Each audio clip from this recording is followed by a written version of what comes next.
So I was out roughly a week ago and recorded a video. I've been editing that today and I'm just having a look on my tablet here at the three images that I captured on that day, and to be honest, I'm really not that happy with them. To be fair, there's three images, and to be fair, I think the first one and the last one are good enough images. They're quite good. They're certainly not my best. They're certainly not awful. They're reasonable images, but the second one I'm not really that pleased with at all. And I don't blame myself for that. I won't give too much of the video away because you'll see the video in just a minute, but I went to a new spot that I wanted to get to. And when I got there, there was really no interest in the sky. And I think I probably needed something like a 400mm lens for my Fuji X-T3 to get something out of that location. So I came away with an image which isn't very good in terms of photography, but it's important to me because it's a good memory of that day. But I think it's just very important to be honest about landscape photography. And I personally categorize my images into three categories. I've got my very best images, which I'm really proud of. I really like. I can't make other people like them, but I'm really happy with them and proud of them. And I'd be happy to show them to people and put up on the wall or put on my website.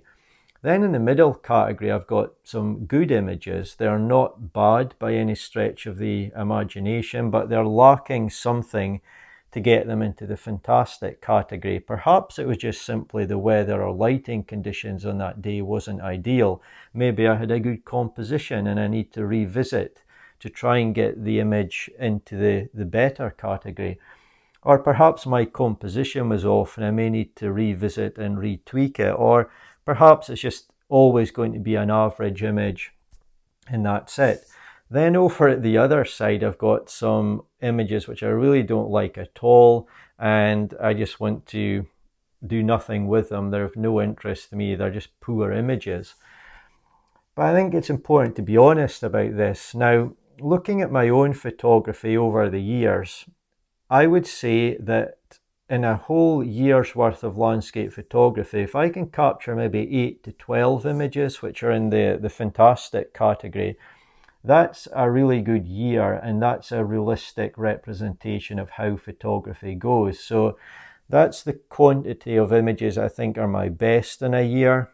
Most are hopefully going to be in the good category, and hopefully not too many in the bad category, but that's how it goes. Now, if you're going out regularly and always capturing images which are in the worst category, then obviously there's something we need to address there in our own photography. We need to improve or find out why we keep taking bad images. But the honest thing is, I think regardless of who you are, be the best photographer in the world or an average landscape photographer, we are going to take bad images. That's just the way it is. But I think in the modern world, with Instagram, Facebook, YouTube, other platforms, we can literally see, if we want to view them, thousands of images every day. Now, our natural urge as photographers and humans is to put forward only our very best work. So you have to keep in mind that these images you're seeing are people's very best work, potentially. Now, I'm a great believer that you can capture great images locally, wherever you live. But sometimes you'll head out and there's nothing going right that day, the weather isn't great, and you may take some average images. Then you're potentially looking on Instagram when you go home and seeing some of the best photographers in the world who travel the world to stunning places, showing really stunning images.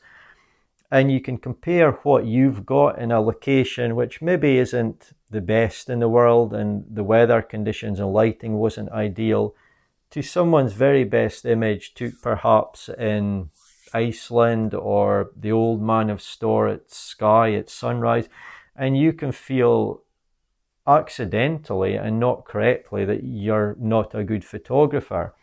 So I think it's important not to fall into that trap, but also acknowledge and be realistic about your own photography. Know if you need to improve, but also know potentially how many fantastic images you think you could be capturing in a year based on how often you're out doing landscape photography. So I think that's important. And speaking a little bit about YouTube, I come into this primarily as a photographer. To me, the main interest is the photographs. I really want to take good photographs. That's my passion. That's what I enjoy. Now, YouTube is a video platform, so I do spend a lot of time and money trying to make the best videos that I can. But if I produced a stunning video, but the image or images in that video were poor, I would be a bit disappointed. Now, if I captured a really fantastic image, but the video maybe wasn't that great, I would be more happy. But as I say, don't get me wrong, I spend so much time and money and effort into trying to make good videos. And I understand YouTube is a video platform, but I really do care mainly about my photographs. I see myself mainly as a photographer rather than a video maker, but I do enjoy the whole package of everything. But every time I set out with my camera, I am mainly concentrating on trying to get good images. So that's why it can be a little bit disappointing if the images we capture aren't as good as we hoped. But we just need to accept sometimes maybe we didn't have the right lens with me, maybe the conditions weren't right, maybe the location, although nice, didn't make for a stunning photograph. We've all these things to consider. And I think in the case of the second image that you'll see in my video, if I had a more dramatic sky and perhaps something like a 400mm lens with me for my Fuji X-T3, I might have been able to take a better photograph from that spot, but that's just the way it went. So anyway, I want to show this video for two reasons. One is just because I think it's an honest video about landscape photography and it just shows how some days can go. And the second reason is that ironically, though I wouldn't say I captured any fantastic images on this day, so far in 2020, it's the most enjoyable day I've had out with my camera. And I think that's a very important message as well. It's not always 100% about the photographs in landscape photography. I think landscape photography can take us on some fantastic journeys, give us some fantastic days out, and that's certainly what happened to me on this day. I really enjoyed my day out, and hopefully that will come across in the video. So I will say no more in this introduction, and I hope you enjoy the rest of this video.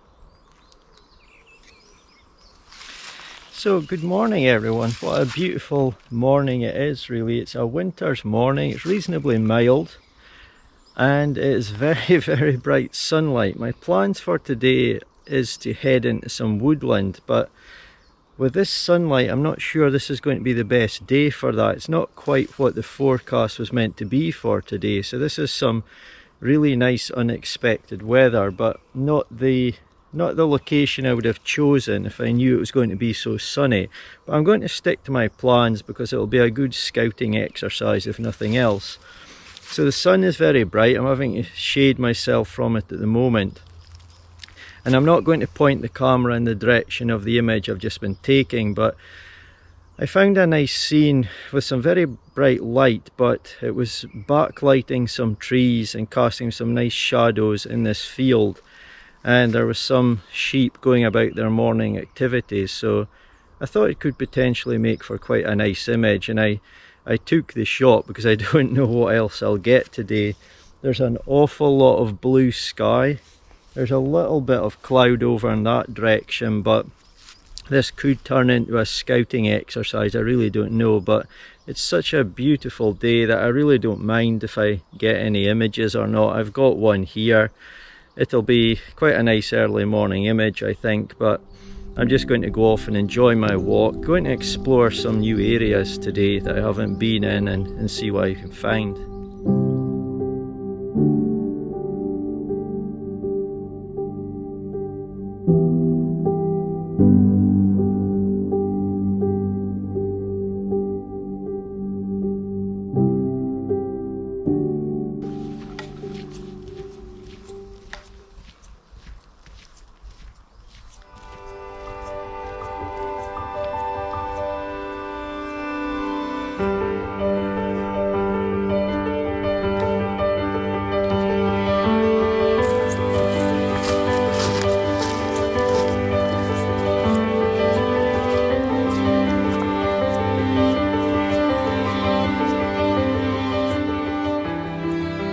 So as you can see, I'm now into the woodland, and if you look behind me here, you can probably see all these dark areas and patches of light. So with the sun quite low in the sky in winter time, that's the downside of coming into an enclosed woodland.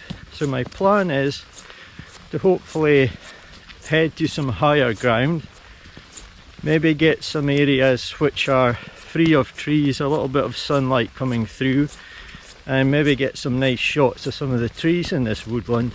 Alternatively, I may get high enough to get some nice shots just of the terrain around this area.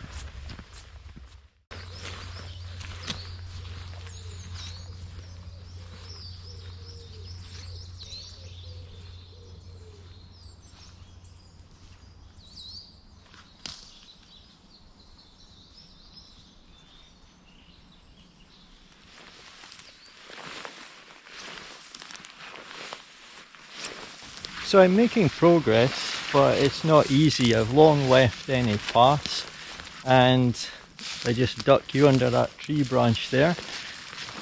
The ground now is quite difficult to get through. Where I'm trying to get, I believe, is up here. As far as I can see, this is like the top of a hill in this direction, but there's no clear path to get there. But you may see all these very old trees around here. What my hope is to get to the top and get a nice view, or something I can pick out in the landscape around me. As I spoke about earlier on my way up, the light's just been very patchy in the woodland and not really ideal at all for woodland photography, but I'm hoping something better appears up here.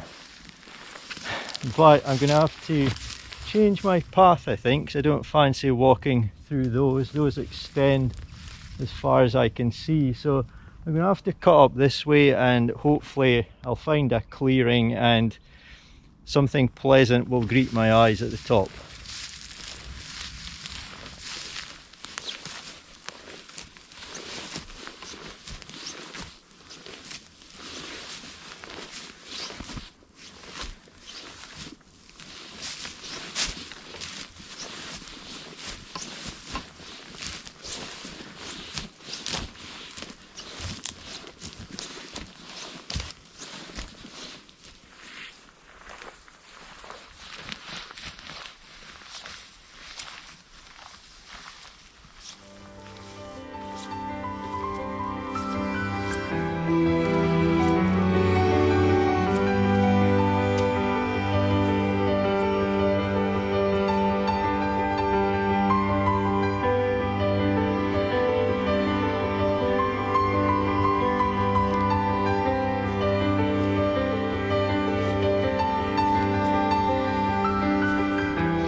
So although there are no paths here, it's clear someone has been here before me.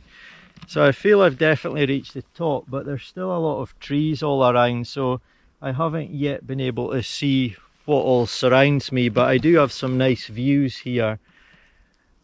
I think I've got probably just over 3 hours or so until sunset. So I'm going to take all this in, look around, see what I think could make a nice image potentially, and see whether any shots work now or whether or not I'll have to wait until nearer sunset. But I think I've reached the end of my climb, but I've still got a lot of work to do in terms of photography to have a look around and see what potential images I could capture. So this place really is proving difficult to photograph. At the top of the hill I can see a few compositions, but the problem is the top of the hill is quite flat. It's not a distinctive peak, and there's so many trees growing that they obscure your vision, they get in the way of your composition. So for example, I saw this scene behind me here that I wanted to photograph, and from the top of the hill I can't take it because there's too many trees in the way. I can't walk through the trees because they just keep on going and going. There's no way to get clear of them. So I've been forced to really look around and try and get the best foreground that I can and include it in the image, include these trees. And after a lot of searching, this is really the best vantage point, in my opinion, for how I can take this scene. So what I like off in the distance is we've got quite a nice hill. We've got a few of the energy turbines, which are not the nicest thing to look at, but they do provide some interest in the landscape off in the distance. We've got a few nice curving roads. We've got one sort of in the centre of the image and then one over to the left. We've got quite a large tanker out at sea, and we've got a nice cliff line off in the distance as well, and some more of these energy wind turbines there. So we've also got some nice patches of trees and some leading lines of the trees coming in from the right, and those roads that I spoke about are some nice winding leading lines as well.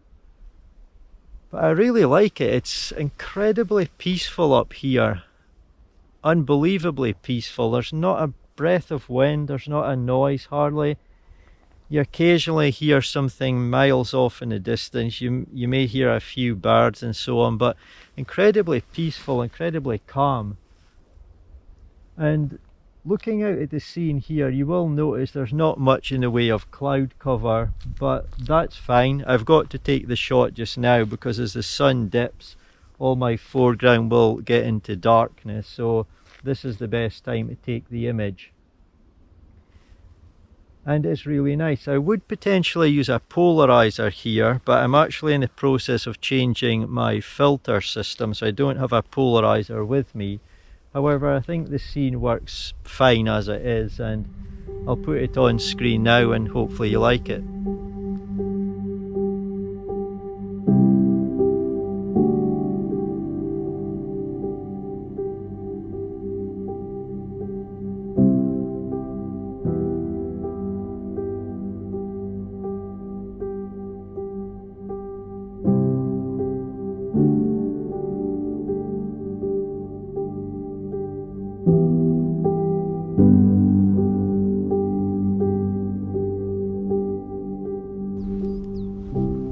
I can actually see the moon come out there behind me in the sky, so that's quite a fitting end to my day. We've probably got about an hour and a half, maybe an hour and a quarter until sunset, but I think in terms of photography I'm going to call it a day now. As I spoke about, this is quite a difficult area to take photographs from. There's quite a lot obscuring any potential compositions. It would have nice to been perhaps a little higher and with less growth in the area, and that would have made it a lot better, but I've captured one image from this spot to be a memory of my day, and that's pretty much all you can ask really. It's been a difficult day in terms of photography. A lot of bright sunlight, a lot of blue sky, not too many clouds. It's fantastic to be out walking and so on, and I think in days like this, if you end up in a woodland and the light just isn't at its best, it's important you just enjoy your day out, enjoy your photography as well, but don't get too hung up on capturing fantastic images today. You can of course take photographs anywhere under any conditions, but for me personally, I never felt I was going to get anything Really fantastic today, considering the lighting conditions, but it's been a pleasure to be out all the same. So thank you so much again for taking the time to watch. I hope you've enjoyed it as much as I have enjoyed being out today, and I'll hopefully see you in my next vlog.